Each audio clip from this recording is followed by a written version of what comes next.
A sinalização pode ser feita por meio de placas, marcas, símbolos, legendas e indicações luminosas. Realmente, a sinalização de trânsito ela pode ser feita de várias formas, não é só de placas conforme muitos pensam. Qual tipo de sinalização de trânsito pode ser considerada como um subsistema da sinalização viária? Aqui tem um S sobrando aqui, né, da sinalização viária. Subsistema é um sistema dentro de outro sistema. Então, nós temos o sistema de sinalização viária. Isso tudo aqui é o sistema de sinalização viária. Sistema, sinalização viária. Dentro desse sistema, nós temos vários subsistemas, que são sinalização vertical, sinalização horizontal, sinalização luminosa, sinalização gestual. Perceberam? Nós temos vários, são 7 subsistemas dentro do sistema de sinalização viária. Então, o que acontece? A pergunta aqui está querendo saber, olha, qual tipo de sinalização de trânsito pode ser considerado um subsistema de sinalização viária? Vertical é? Sim, está aqui, ó, vertical. Horizontal é? Sim, está aqui, ó, horizontal. Semafórica é? Sim, nós temos a sinalização semafórica também como subsistema aqui dentro. Eu não coloquei aqui, mas vamos colocar aqui, ó, semafórica. Todas estão corretas? Essa é a resposta e eu vou dar uma dica para vocês. Em 80% a 90% das vezes que na alternativa D estiver escrito todas, a resposta será essa. A ultrapassagem é o movimento de avançar à frente de outro veículo que se desloca no mesmo sentido, em menor velocidade e na mesma faixa de tráfego. Antes de ultrapassar, o condutor deve certificar-se de que você quer ultrapassar alguém que está na sua frente, na mesma faixa, em menor velocidade, na mesma direção. O que você deve fazer antes de ultrapassar? Nenhum condutor que venha atrás haja começado a manobra para ultrapassá-lo. Você deve observar isso? Sim, tem que observar. Quando você vai ultrapassar, você não tem que olhar só a contramão lá não, você tem que olhar o retrovisor também, porque pode ser que alguém já tenha iniciado a ultrapassagem e se você não olhar, no que você desloca para a faixa da esquerda, você dá uma fechada nele ou pode colidir lateralmente. Então, letra A, sim, vale como resposta. Quem precede na mesma faixa não haja iniciado o propósito de ultrapassar um terceiro. Precede é o contrário de segue. Segue é quem vem atrás de você, precede é quem vai na frente. Então está dizendo, quem o precede, quem está na sua frente, na mesma faixa, não haja indicado o propósito de ultrapassar um terceiro. Tem um caminhão lá na frente, atrás desse caminhão tem um veículo, atrás desse veículo tem você. Então antes de você ultrapassar, você tem que ver se esse veículo que está na sua frente já não indicou a intenção de ultrapassar esse caminhão. Porque senão ele entra, você entra junto, aí dá errado. Então você tem que observar isso? Sim, tem que observar, também serve como resposta. Você tem que observar também se a faixa que você vai tomar, que é a faixa da esquerda, está livre para realizar a manobra com segurança. Não é totalmente livre não, tá? Mas é livre numa extensão suficiente para que você consiga realizar a manobra com segurança. Isso também serve como resposta. Consequentemente, a alternativa D é a resposta. E uma dica, 80%, 90% das vezes que na alternativa D tiver escrito todas, a resposta será essa. Complete. Os veículos mais lentos, quando em fila, deverão alguma coisa para permitir que os veículos que os ultrapassem possam se intercalar na fila com segurança. Bom, isso aqui é copiado do Código de Trânsito Brasileiro, o examinador que copiou o trecho e tirou uma partezinha ali e deixou esse espaço aqui, para você saber o que estava aqui que eu tirei. É isso que ele quer saber. Vamos ver o que encaixa aqui? Vamos ler. Os veículos mais lentos, quando em fila, deverão manter-se à direita da via em velocidade constante. Não é isso que encaixa aqui. Para quem estudou isso lá no curso teórico, sabe que não é essa a resposta. Então, os veículos mais lentos, quando em fila, deverão manter distância suficiente entre si. Suficiente para quê? Aqui parece que faltou alguma coisa, né? Distância suficiente entre si para quê? Para permitir que os veículos que os ultrapassem possam se intercalar na fila com segurança. Faz muito sentido, não faz? Se eu pegar isso aqui e colocar aqui, vai fazer muito sentido. Veja bem, nós temos ali vários caminhões, ônibus, um atrás do outro. Se eles não mantiverem espaço, né, aqui, ó, entre eles, Um automóvel, um veículo mais veloz que vem atrás, como é que ele vai ultrapassar? Vai entrar ultrapassando aquele monte de caminhão, ônibus uma vez? É complicado, é difícil, isso acaba causando ali uma lentidão no fluxo, né, o chamado congestionamento, o popular engarrafamento. Então a regra diz que esses veículos maiores, esses veículos mais lentos, quando estiverem em fila, eles devem manter uma distância aqui, ó, um espaço entre eles, de maneira que um automóvel, um veículo mais rápido, possa vir intercalando na fila, ultrapassando um a um.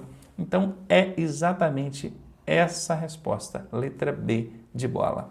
Qual modelo de óculos é obrigatório para o uso com o capacete aberto? O capacete aberto é aquele que não tem viseira e não deve ser substituído por qualquer outro modelo. Que óculos é esse, hein? Seria o óculos de proteção. Óculos de proteção, sim, para proteger os olhos. Ele substitui a viseira do capacete. Interessante que aqui a gente fala capacete aberto, aí eu disse sem viseira. Mas na verdade pode ser um capacete com viseira, mas está com a viseira levantada, aí você vai, obrigatoriamente, você tem que usar o óculos de proteção, que é o óculos apropriado para andar de moto. Então essa serve como resposta. Óculos corretivos ou de sol. Óculos corretivo é óculos de grau, aquele que a pessoa tem dificuldade de ler. Ele usa ali lentes corretivas, né? Óculos corretivos. Esse não substitui aqui a viseira. E também óculos de sol não substitui, tá? Se pegar você andando só com óculos de grau ali ou óculos escuro, em substituição à viseira, vai ser autuado. Óculos de equipamento de proteção individual, EPI. Ó, EPI aqui, ó. Equipamento de proteção individual. Esse é o que o pessoal usa em obra, né? Às vezes trabalha numa marcenaria, aí para não voar nada no olho ali, aí ele acaba usando esse EPI, aquele óculos de proteção, equipamento de proteção individual. Isso para trabalho, isso não é para andar de moto não, tá fora. Todas acima estão corretas? Não, não estão corretas. A B não está correta, a C não está correta, então não é todas não. A resposta é letra A. Não é causa para a ocorrência de princípio de incêndio em veículo automotor. Presta atenção que a questão está querendo saber qual que não é. Observaram aqui? Erro ou falha humana é causa que vai gerar aí, né, a ocorrência de princípio de incêndio em veículo? Sim, uma falha humana, um erro humano pode gerar aí um princípio. Então eu estou procurando aquela que não é, letra A está fora. A manutenção periódica do veículo e seus componentes. Bom, se você faz manutenção periodicamente do veículo e dos componentes, isso é causa ou não é para a ocorrência de acidentes? Se você faz a manutenção adequada no veículo, nos componentes, isso obviamente não vai resultar em princípio de incêndio. Se fosse a falta de manutenção, tudo bem. Mas a manutenção, isso não é causa. Como a questão está pedindo aqui não é, pode ser essa a resposta. A negligência de condutores e proprietários.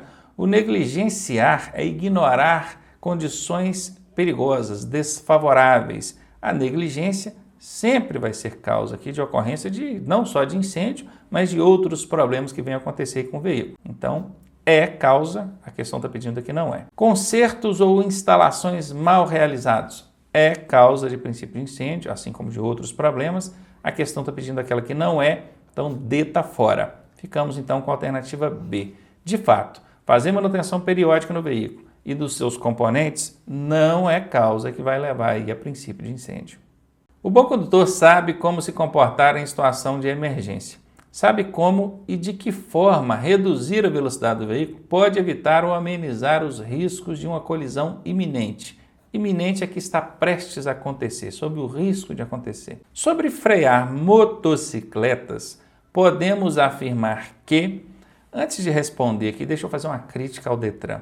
Olha essa questão, isso parece mais um texto do que uma pergunta. A pessoa, o aluno, o candidato, está ali na hora, cabeça quente, sabe que o tempo é curto, ela precisa embolar. Vocês acham mesmo que ela vai conseguir ler isso aqui e chegar no final sabendo o que ela leu no princípio? Dificilmente. Ô Detran, ajuda aí, né? Vamos elaborar questões mais objetivas, coisas que testem o conhecimento do candidato e não a interpretação e a paciência e os nervos dele, né? A gente precisa colocar a gente no trânsito que saiba o que ele precisa conhecer sobre a prática de dirigir, sobre as normas e legislação de trânsito, beleza? Você concorda comigo? Então taca um like aí de baixo aí, por favor. Bora lá então. Sobre frear a motocicleta, nós podemos afirmar que a roda dianteira deve receber maior potencial de frenagem que a traseira. Isso é verdade, gente? Numa motocicleta, a roda dianteira deve receber maior potencial de frenagem que a dianteira? É verdade. E tem muita gente que não sabe disso. E tem muito motociclista que não sabe disso.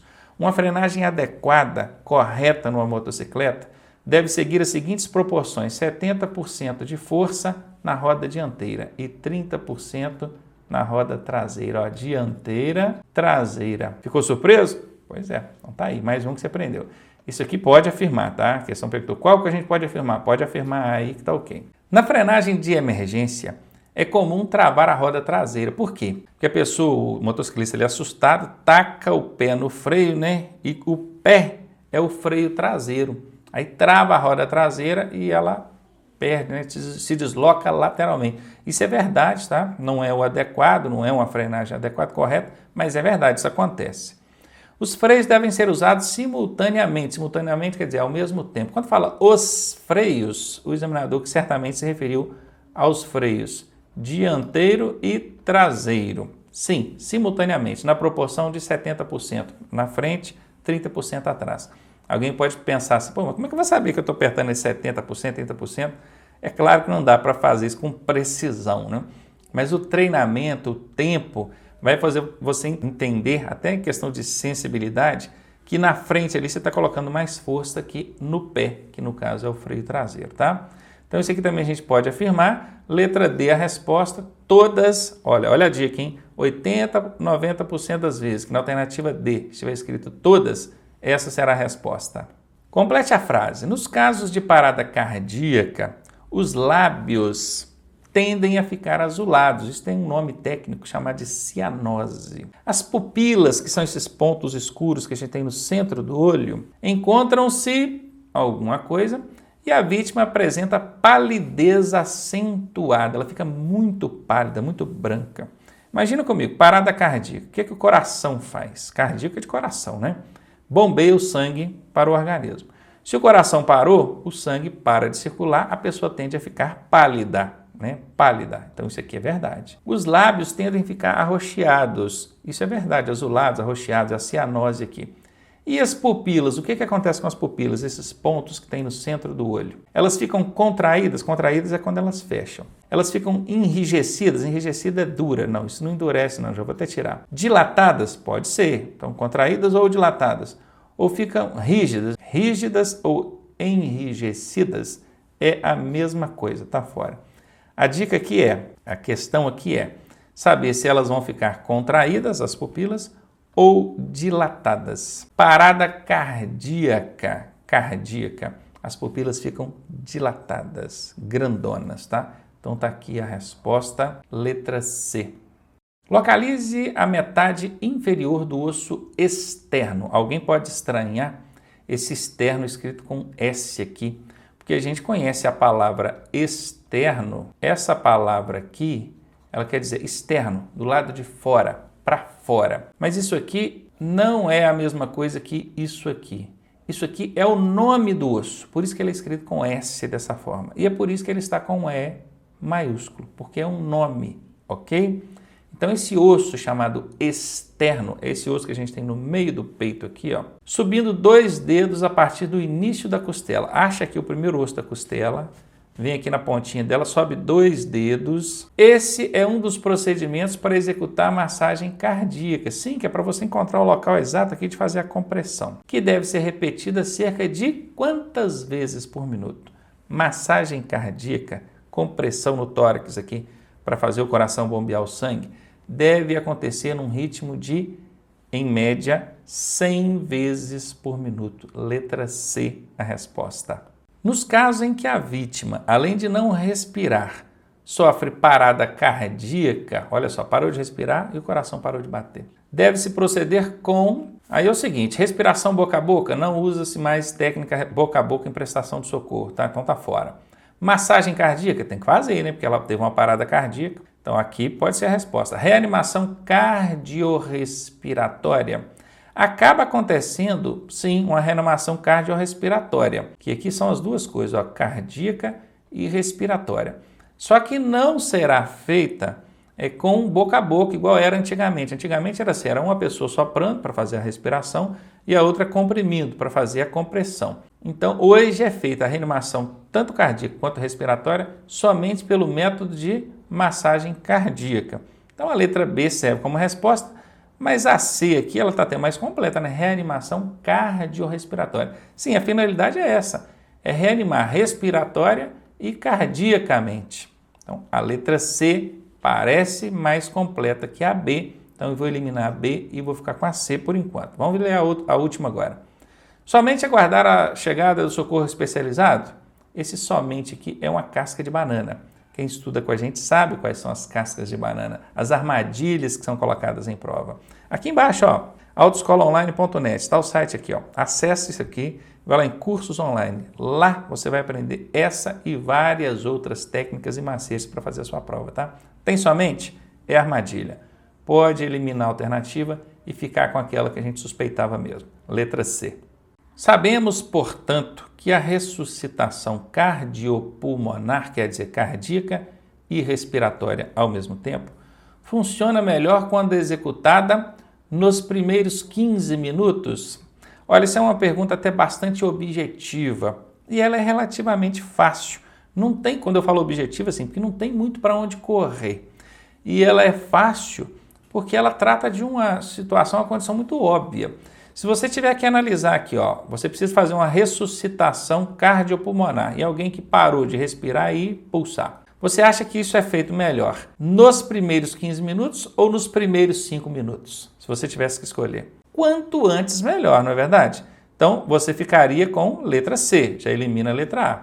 Agora, observe a B assim, ó, após 5 minutos, a pessoa está lá sem respirar e sem pulsar, o coração parou de bater. Você vai esperar 5 minutos para começar a agir? Claro que não é. E olha a D, pior ainda, após 15 minutos, piorou. Então é claro que quanto antes você começar essa reanimação ou ressuscitação cardiopulmonar, menos danoso para a vítima será. Então a resposta é a letra C, primeiros 5 minutos.